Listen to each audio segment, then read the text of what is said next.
So really, there's all kinds of manuals, instruction booklets. You have a nurse's manual, a heavy equipment manual, and the list goes on and on and on of things that you need to learn. You got to study them, and those are a tutor to you, those manuals, until it becomes second nature. It becomes so easy. You don't have to go back and look in the instruction booklet. So the Torah, the law of Moses, is the instruction booklet that we learn from. We meditate on it day and night. As Joshua says, we're going to meditate on that day and night so that it becomes part of us. We're going to hide that in our heart.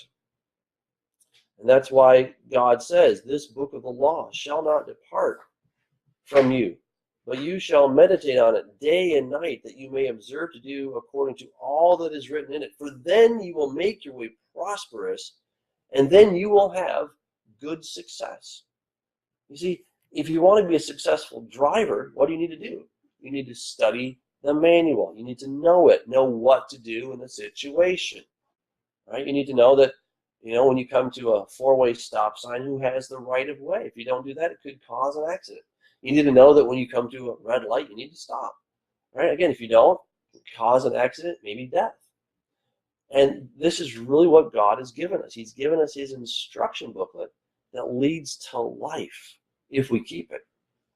He says, for then you will make your way prosperous, and then you will have good success.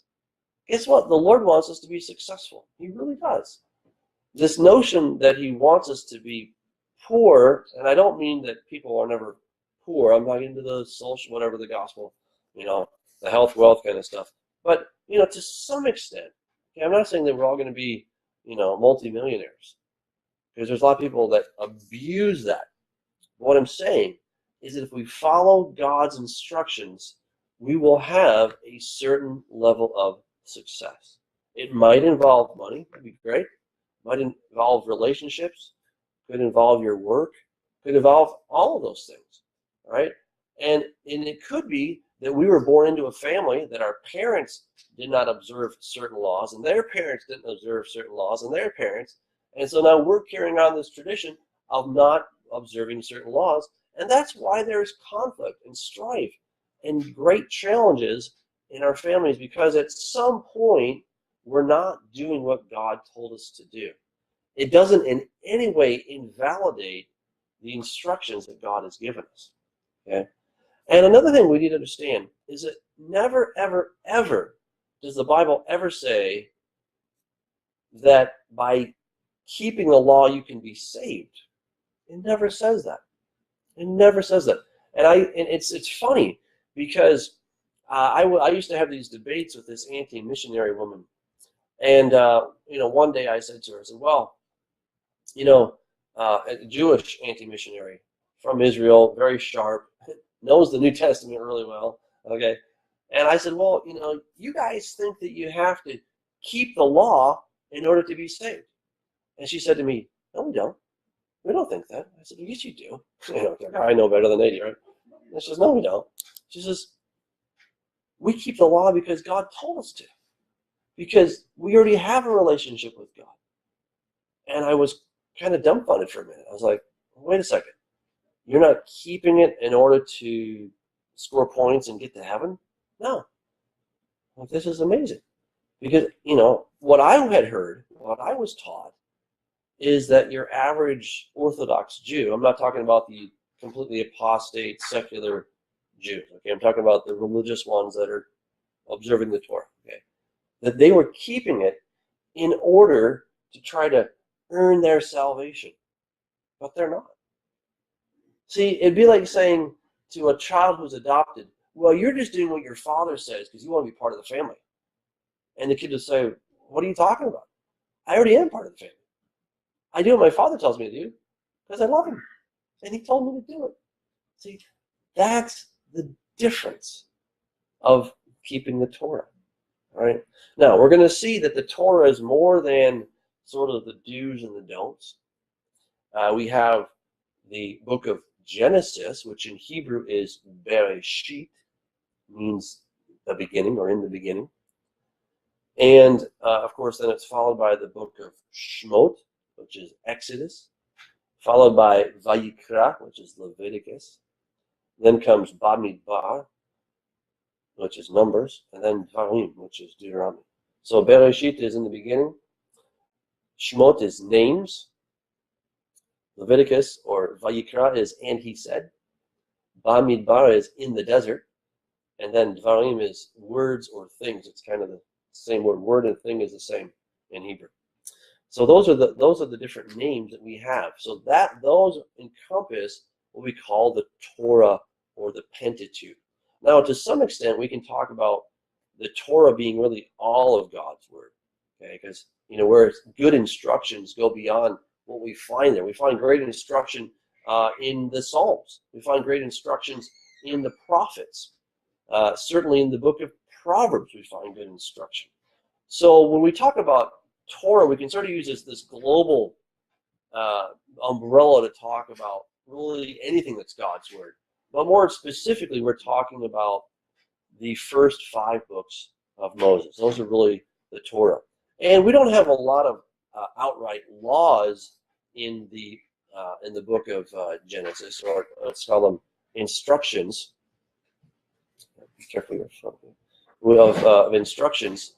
What we find is we find that we're going to have really the foundation of how we got to where we are.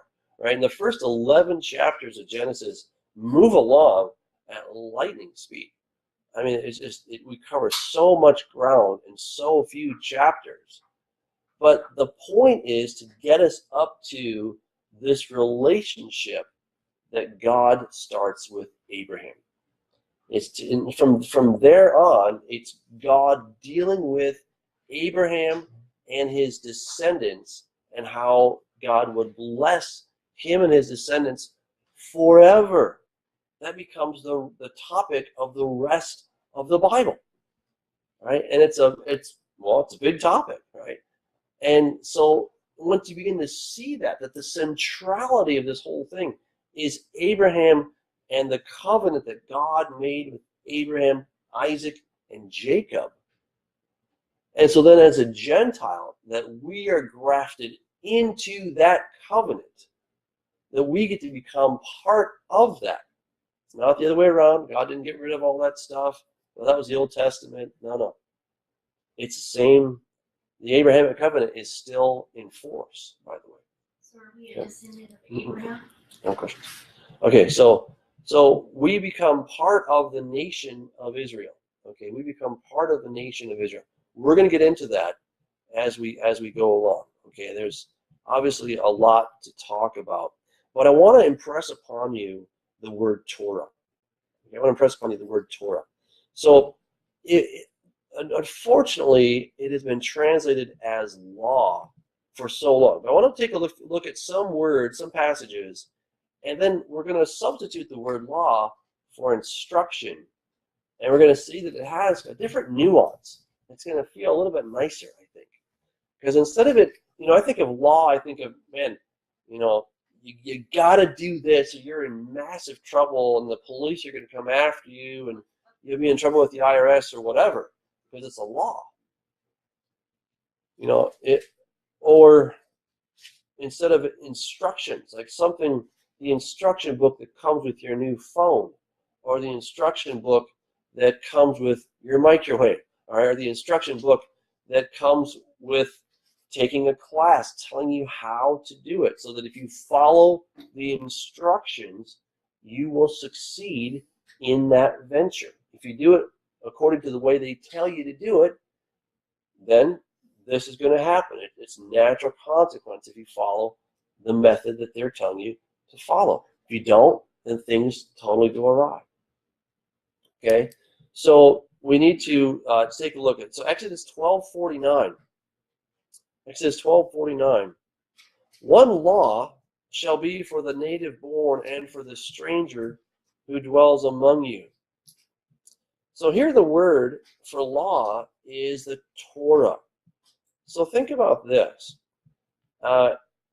If instead of thinking about this as this law, but let's think about it as one instruction shall be for the native born and for the stranger who dwells among you. In other words, there isn't like one set of instructions for this group, another set of instructions for this group. But these instructions are universal. They're true for whoever is there. They're true for whoever is there.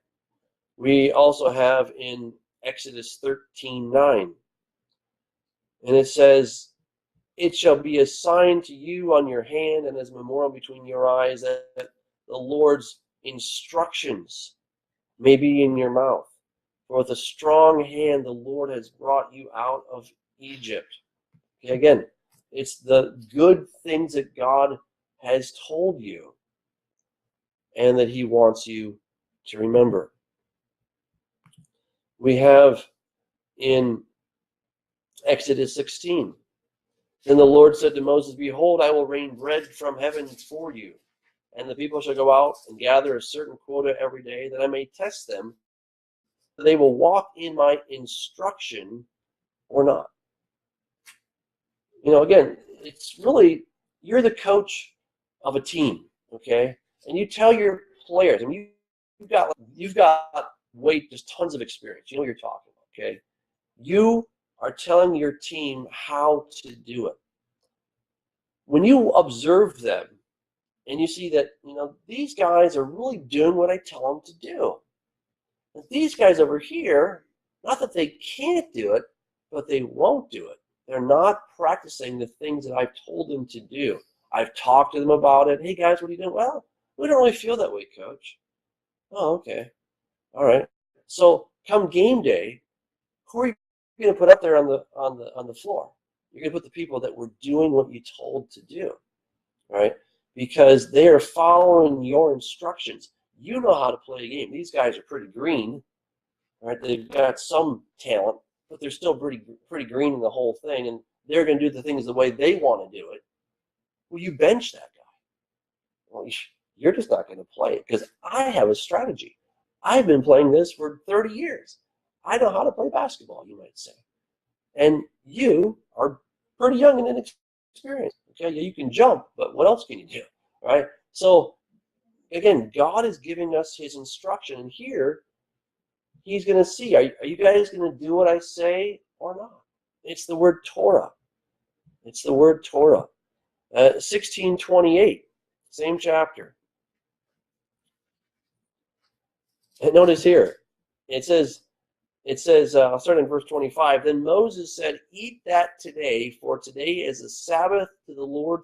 Today you will not find it in the field. 6 days you shall gather it, but on the seventh day, the Sabbath, there will be none. Now it happened that some of the people went out on the seventh day to gather, but they found none. And the Lord said to Moses, How long do you refuse to keep my commandments and my laws?"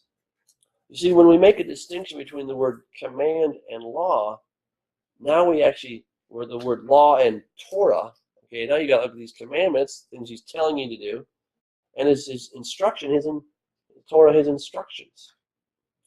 And so here again, the Lord specifically told the people what to do, how to do it, because he was going to bless them. He's going to give them a double portion on Friday so that they wouldn't have to go on Saturday.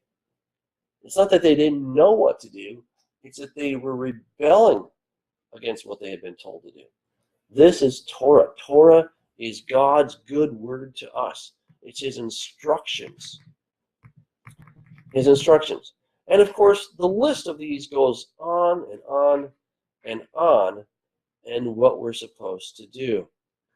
You have instructions about how to prepare the animals in the temple. Just like if you are a farmer and somebody comes to work for you, you say, look, here's what you need to do to take care of that cow or that sheep or to take care of the chickens, okay? You need to feed them once in a while. You need to bathe them once in a while, whatever it may be for certain animals. Those are the instructions that you have for the success of that venture. And then when we come to, again, Joshua 1:8, again, this book of the law this book of the Torah. This book of the Torah. I mean, it's not law. It's not like these. He has this law code, and I think of a law code. I think of like some kind of tax law code. It's got all these entries in there. 1.2.3. Like, oh my goodness, this is the most boring thing I can imagine. Right? No, these are great instructions. If you keep them, you'll be blessed. This book of the Torah shall not depart from your mouth, but you shall meditate in it day and night, that you may observe to do according to all that is written in it. You see, nothing has changed. God's instructions are still just as good today as they ever were.